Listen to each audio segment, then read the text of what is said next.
Hi, girls. Welcome to the Hagood Cabin at Hagood Mill. It's so nice to see you today in your period costumes. Why don't you come on up and let's talk about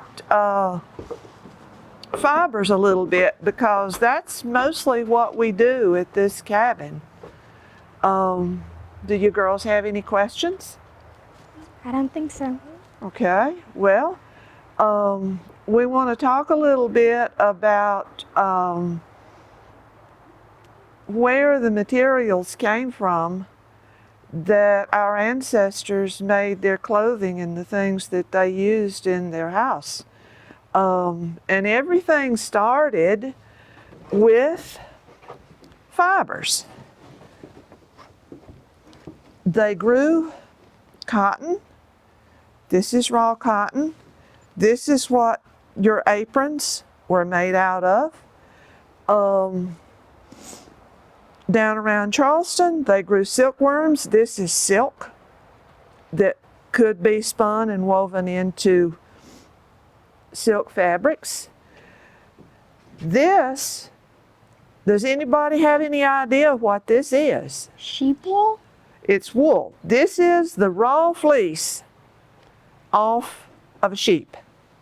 This is what it looked like when it came off the sheep. It has not been washed. There's been nothing done to it except it was sheared off the fleece. The first thing you have to do if you touch this, it's very oily. And it's also very dirty because sheep just get into dirty places. So it has to be what we call scrubbed. And once it's scrubbed, that looks like this. But even this is still tangled and not much use for much of anything like this.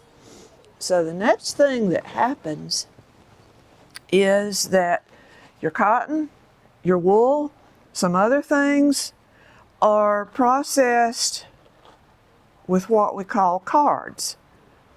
Cards takes those tangled fibers and pulls them out. See how the fibers straighten out when the cards separate? Mm-hmm.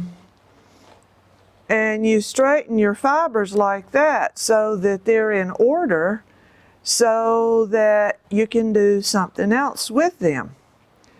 And the next process that happens after the carding of the fibers is that the fiber goes to the spinning wheel. And we have a spinning wheel inside. So if you would like to come inside, we'll look at that. But before we do you have any questions? Okay, well, let's go inside and we'll have a look at the spinning wheel.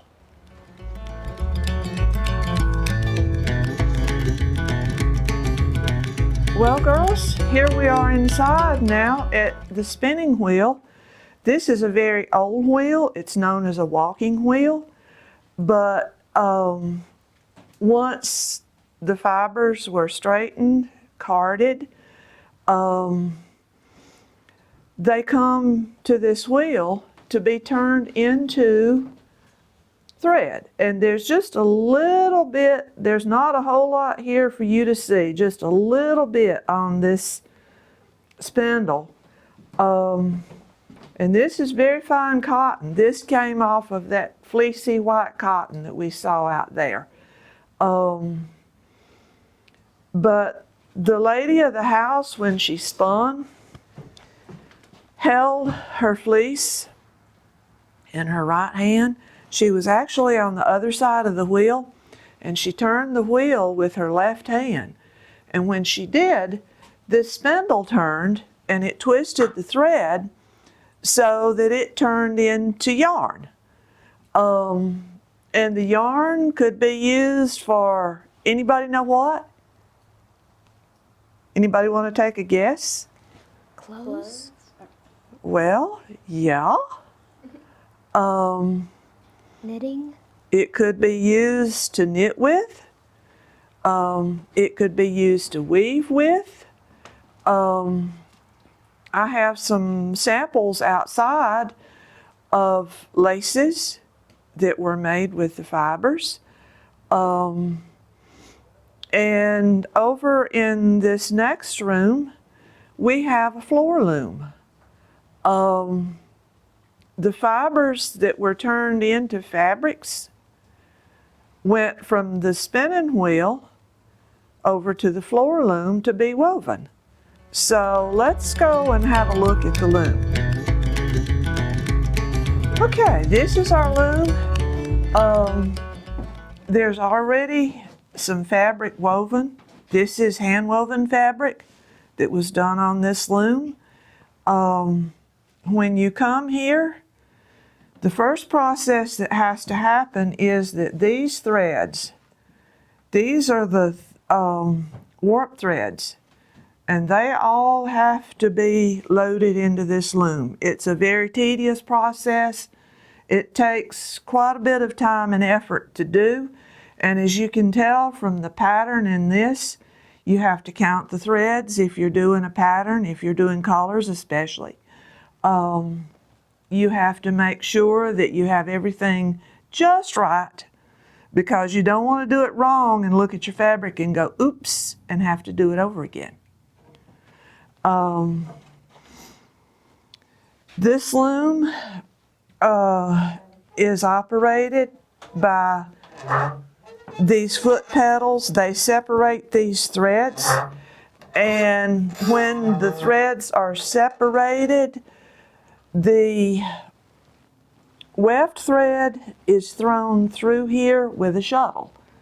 And you just sit here for hours and hours and hours on end and operate your foot pedals and throw that shuttle out and back.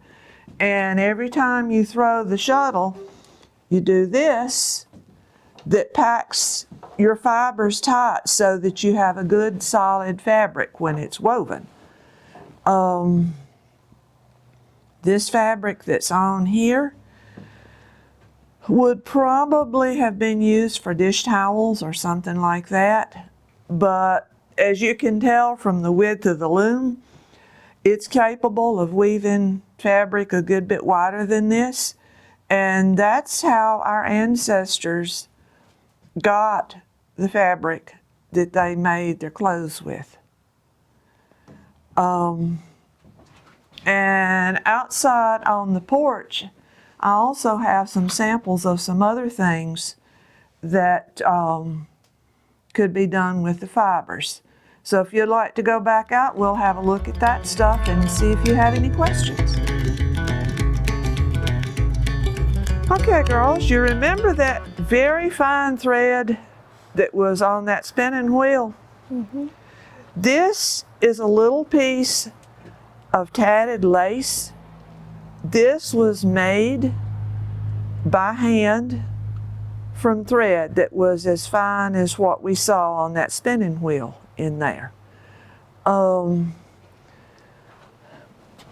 ancestors made other kinds of laces.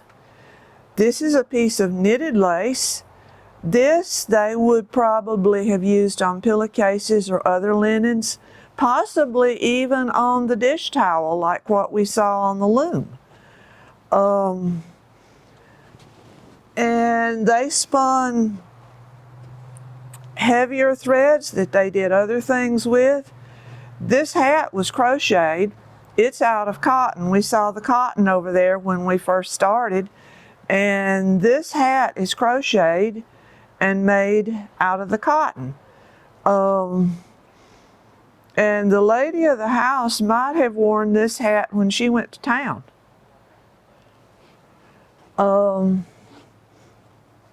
Another thing that they did with the fibers, this someday will be a bedspread.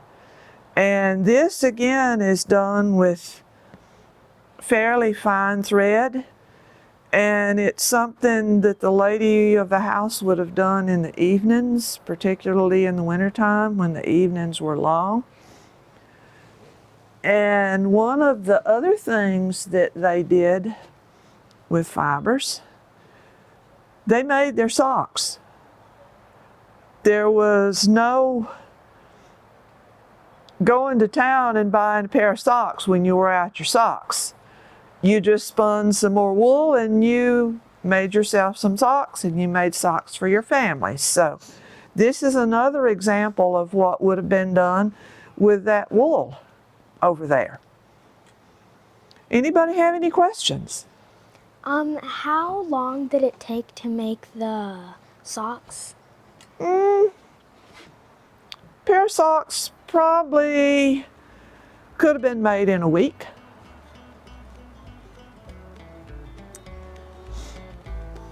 Gotta remember, when you do socks, there has to be two of them and they have to match.